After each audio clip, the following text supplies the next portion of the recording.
Hello everyone, Art Cyan here. Today I want to talk about 3-point lighting, the preferred lighting method for characters, whether it's for photography, films, or CG renders. I've set up a couple of examples for different variations you can get from 3-point lighting. It's a pretty simple setup, but pretty powerful in what you could accomplish with it. I'll be doing this in Blender with an asset which I got for free from this website called the 3D Scan Store. They have a lot of high quality assets, character head scans, and this particular one was available for free and came with a setup with all the shaders and textures hooked up. You can see there's a lot of cool renders by people who have downloaded this asset already. So feel free to hop on over there and download it for yourself and have some fun with it. But yeah, what gave me this idea for this tutorial was just kind of, I was looking through some shots, building a deck for a project I'm working on, and I came across a couple of cool character shots, and it sent me down this rabbit hole. So I kind of want to recreate some of that stuff here with a 3-point lighting method. You can see Fincher's a fan of it on his films. This tab here I've got is a lot of work by Roger Deakins, the famous director of photography. He's got some of the greatest looking stuff ever. Just his method stands out, and that's particularly due to this technique he uses called Cove Lighting, which we'll go over as well. I'm a fan of unconventional lighting quite a bit, and I like to utilize it whenever possible. But for most cases, the 3-point lighting setup is what's going to be used for whatever you're working on.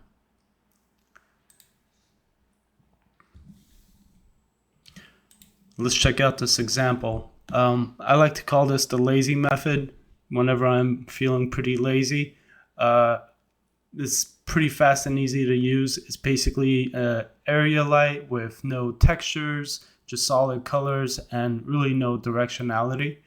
You get some fast renders out of it. It's effective when you don't want too much punch or specularity. Some of the cons for that is it can be pretty flat and boring. The fall off will be very even.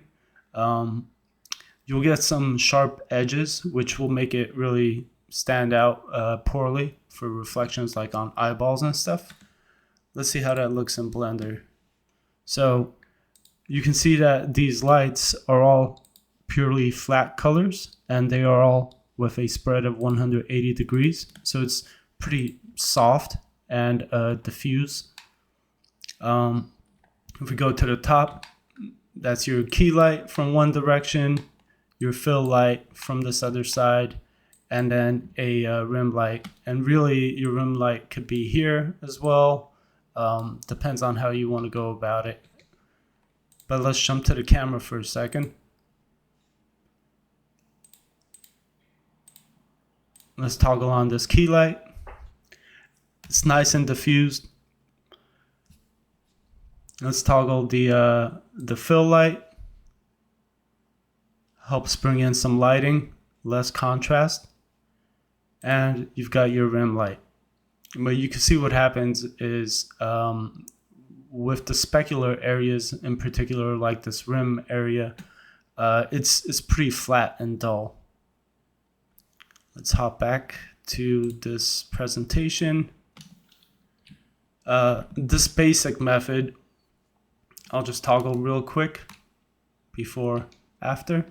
Before, after. You can see a lot more detail coming out of the pores of the skin. So this basic method is pretty much no textures. It's less than flat. It's less flat than the lazy method because the lazy method is just a 180 degree spread.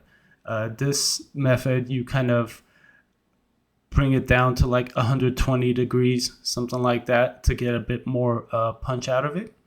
Some of the pros are that it's fast and easy to use. You get some fast renders. It produces nice punch to your light, which has a hot core and provides some directionality. With more directional light, it's similar to barn doors or spotlights, so it's a lot more controlled, and you could define the cone pretty easily.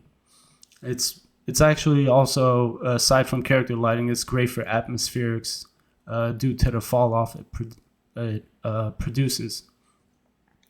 On the con side of things, it can be somewhat flat still.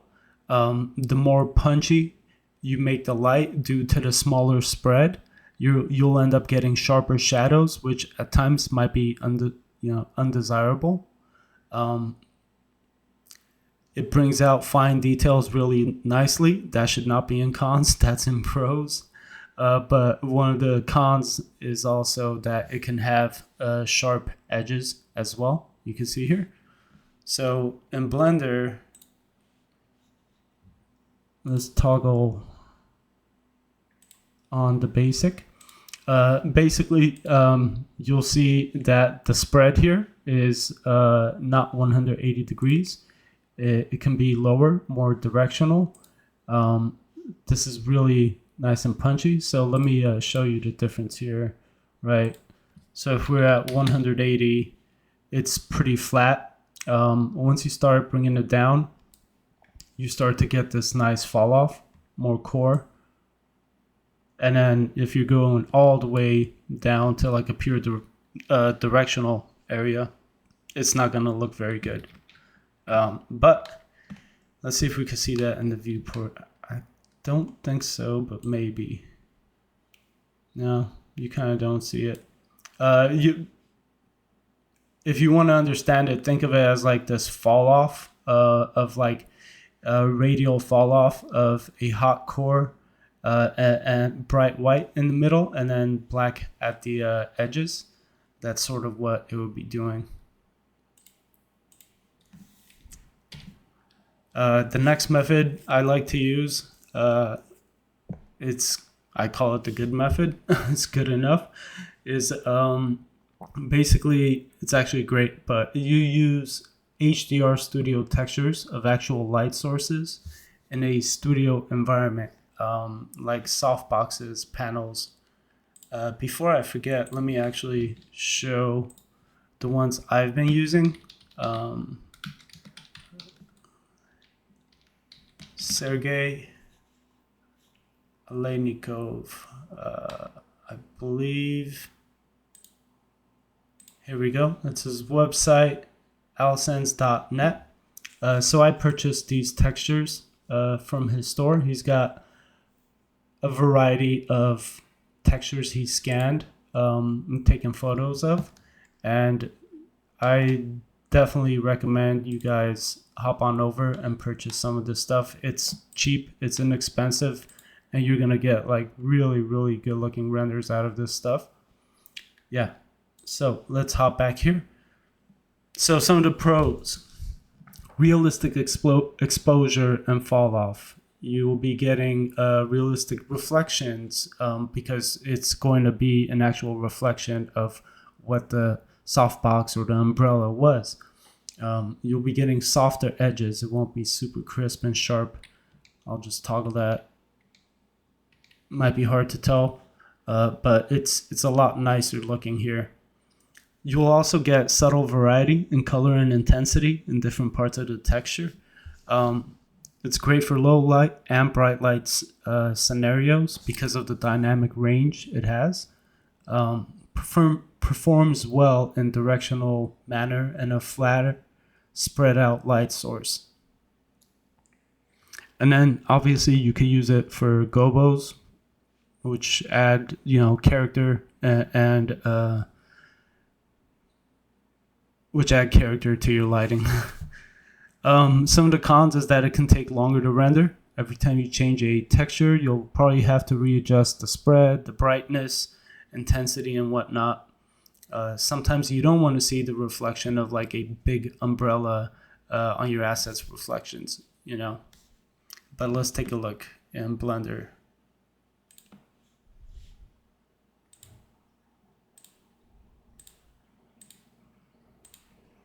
So you can see here, you go from no geometry nodes to use geometry nodes. I'll show you guys how to accomplish that actually, because it's not very straightforward like some other packages. Basically, you have to go to your shading editor, and when you get once you click on use nodes, you'll have to plug in your texture, your map over here, and also drop a geometry node set to parametric, and that's going to provide the UV in order for that to work. Otherwise, you're not going to get it to work. So let's get that out of the way. But yeah, you can see this is a combination of different spread values, the actual HDR texture being used. I'm also pumping it up from the strength over here. And it works with your color too, so you can kind of adjust the color on the fly as well if you wanted. But yeah, here's one of those textures that I got from Sergey's website. Let's hop in for a second. Let's look at this rim light. I actually color corrected it with some RGB curves, but let's look at this key light. You can go with a warm texture, a cold texture. You know, there's a normal version. Let's see if it'll change that. So the normal is the flatter colored version. Let me show you guys the warm version. Looks pretty great for like you know, somewhere that's lit up in a fire area or something like that. You could totally animate the intensity. But yeah, you can see it produces a really nice fall off. And let's go all the way here for a second. Let me see if that's actually going to show up. Yeah, if you go fully directional, it will show some of the imperfections. So that's probably something you don't want to do. But yeah, let me undo that. So key, rim, and get a little bit of fill right in there. The fill light should be pretty subtle. You don't want to flatten out your character too much. Your rim light can be just as bright, can be brighter, or much less intense than the key light, depending on what you want, what you're trying to accomplish. But you can see that if you just use a key light and a rim light, you're gonna get this socket, this dark area of the transition, which is pretty undesirable. So you will definitely need some sort of fill. And sometimes you might not even need a light source for the fill. It can be, you know, a product of the environment. So the environment might be bright enough to produce that fill in the first place. I just wanted to point that out. But yeah, let's hop over to this right here. So the advanced method is basically taking that a step further and really defining where you want to highlight and accentuate certain things. Like, do you really want to show off the cheekbone, the jawline or the cheekbones here, or the neckline, you know? So you could get really up close and personal with parts of your model you want to highlight or suppress. And what I mean by that is you might even have to put like some black cards to subdue lighting and bounce lighting, like underneath the chin. Sometimes it doesn't look nice when the skin glows. You can produce even more punch without changing your actual main light. So let me hop over to Blender for a second.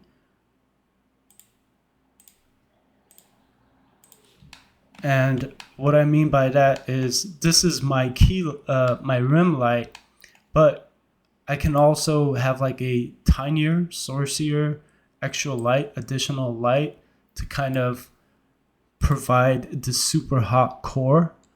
Let me turn off the rim light. Let's actually turn all of this off. So by advanced lighting, I mean like you're really going in and dialing in what you're trying to accomplish. So that's one example. Another example of like more complicated lighting is I like to do roll-offs. So if this were my key light, I like to have a secondary light off to the side with much less intensity to provide even more of a smoother transition. Alternatively, you could get an even more punchier source with a smaller light source right on top of your key light. Kind of helps drive the specularity even more. So let me hop back. Let's see, where were we at? Ability to dial things up and down with more fidelity. So you basically can control stuff on a finer scale without changing the big picture, is what I'm trying to say. So on the con side of things, you're looking at longer renders. It's a lot more lights to stay on top of and keep your scene organized and remember which one's doing what. So definitely name your lights accordingly. It's time consuming. It can be tedious. It could be difficult to move around from one lighting scenario to another, or from one scene to another. It's just more to manage is what it is. But obviously you're going to get the best looking result by taking the time to really light your character as best as possible. So even though the setup is a 3-point lighting method, you can have more lights and you're probably going to get a better result if you know what you're doing. So the HDR method, great for fast look dev tests. It's large and can help maintain consistency when you have a character walking around, moving around. It's not going to go in and out of light, especially in a short distance traveled. As opposed to, a 3-point lighting rig that's more localized to the character. Once they start moving around, your character is going to go in and out of light, so it introduces a bit more problems if you're just doing a 3-point lighting method that's really localized to that character. HDRs, I like to use it at like a 10% intensity. Even if I get the HDRs from on set where they shot the footage, I don't like using it to its 100% potential, just because it doesn't, give you much control. But I like using it for ambient purposes, especially for reflections and stuff like that. You could get some awesome looking renders very quickly, depending on how good the actual texture is, especially if it has a lot of dynamic range, which is similar to the studio lighting textures I showed you guys on the area maps, the area lights. It's really easy to keep continuity across different softwares. So if you're using look dev assets in, let's say, Houdini, and it was done with an HDR map, you just take that HDR map into Maya and then continue to look dev there, take it into whatever Katana, and finish up your lighting there with that same HDR light if you wanted to. It's easy to maintain consistency rather than having light sources which don't actually transfer over from one 3D package to another. And it's great for reflections. Cons. It's difficult to manipulate and control. Sometimes it's really difficult. You're like, where is this light on the HDR map? Or where is this highlight coming from? You end up having to paint like these RGB masks on the HDR and then render it in your 3D package to locate okay, this is red, so it's roughly from here. This is green, so it's roughly, it's a lot to it's pretty difficult to control and manipulate. It takes longer to render. You can end up making reflective things look too flat, you know? Like I said, it's great for reflections, but it can also be bad. It's like a double-edged sword.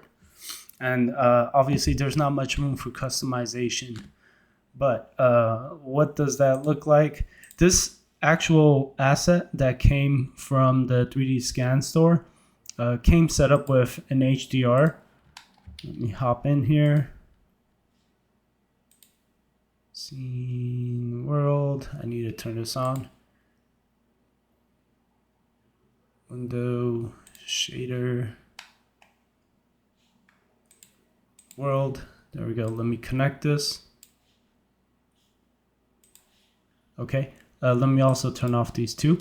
So this is the HDR it came with, and to be honest, it's pretty great. It looks really awesome. But you're not going to have much room to finesse anything with an HDR light. I don't even know where that is here. It's not even located here. All you can do really is just gamma down, gamma up, expose down. So there's not much room for flexibility within the 3D package. And obviously you could rotate it. Yeah, it looks great, especially if you couple it with a 3-point lighting method. You get your rim light in there and some fill light. It does look great, but it's pretty limited. So let's hop back over to the preferred, well, the best method in my opinion, which is the Cove Lighting technique used. I guess it was created, for lack of a better word, by Roger Deakins, and it produces, I think, the best looking character lighting for skin. It looks amazing in pretty much all situations. It's easy to set up. I'll show you guys how. It allows for plenty of control by positioning light sources wherever needed. You could adjust light intensity, color, all that sort of stuff. You get this really nice roll off and fall off, like you can see here on the nose, you know, over here on the cheeks. The transition is really, really beautiful. It's okay in terms of reflections on the eyes. This is not, in this case, it's really bad actually. I'll show you what I mean in a second. And it actually takes very long to render because it's so global illumination dependent. Let's check that out. So if I go to a top view, basically what you have to do is create a kind of like a 180-degree coverage curtain area. And rather than the lights actually pointing to your character, illuminating the character, this is the opposite of that, where the lights illuminate something light colored, like let's say light brownish, and that bounces back. So you're getting GI bounce and then the reflection as well onto that. So you get like this really soft diffusion as well as soft specularity. But what happens is that's going to take quite some time to render, but it does look great. And what I meant also, let me make this visible for a second. Yeah, so this is kind of what it looks like. And what I meant was that, like, if you want to adjust this stuff, it's pretty easy. Like, you're like, oh, I want more of a fall off, just pull it back, or, you know, get it nice and punchy over here, bring it up close, or make the light bigger, smaller, intense, colors, positions, height. Like, you could do so much with it. It's very simple. And if you hook it up to a locator, you could just move the whole rig along with it. You know, you could rotate, get something more rimish if you wanted to. Yeah, so I've been using this method pretty often, and I really love it. Absolutely. Should turn off scene world. But yeah, what was I going to say? So that's the Cove method. Yeah. And if you want to learn more about it, there's a lot of videos on YouTube and practical scenarios, how people set it up in low budget manner. It still looks great. That's a lot of good examples actually. But yeah, this guy Camp Films.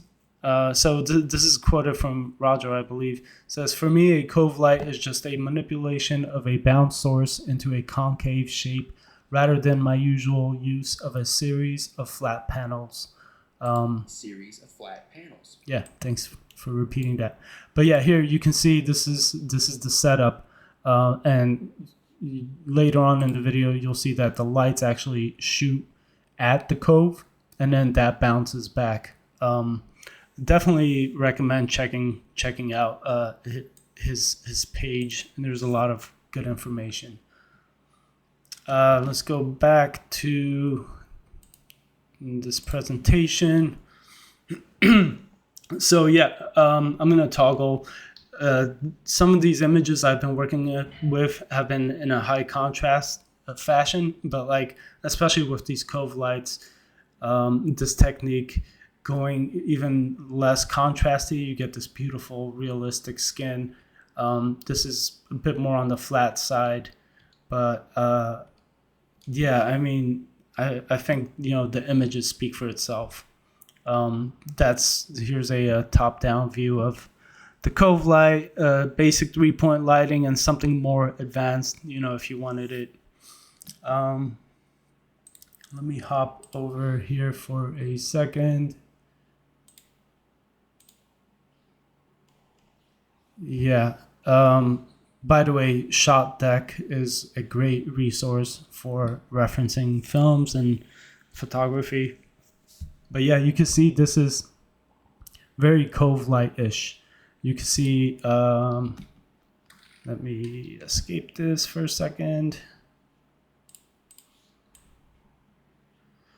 You can see how that split is happening, but it's still really soft and smooth and not flat looking. It's due to that roll off, and it's very easily controlled. So I definitely recommend looking into that. But that's not to say you should always use this method. There are different situations where you might want to go with the lazy method or the HDR method. Something basic, something more advanced. It's really up to you. So to finish this off, I actually wanted to say I'm pretty tempted to ask you guys, what you think about if you would like for me to recreate something like this, one of these lighting situations, and how can we accomplish that out of 3D. Obviously, I won't have footage, or like roto to replace it with, but I've been thinking about doing a shot like this. It's not terribly complicated, but it's also not very simple to achieve. And I was thinking about doing like a replacement of her. Unfortunately, the shape of the face I have over here, it's not. This is too long and sharp, and I don't think I could integrate that into the plate, even with roto. But yeah, let me know if you guys would like for me to try and replicate one of these or something like this. And I think that would be a fun little thing to do. I guess I'll see you guys next time. Thanks.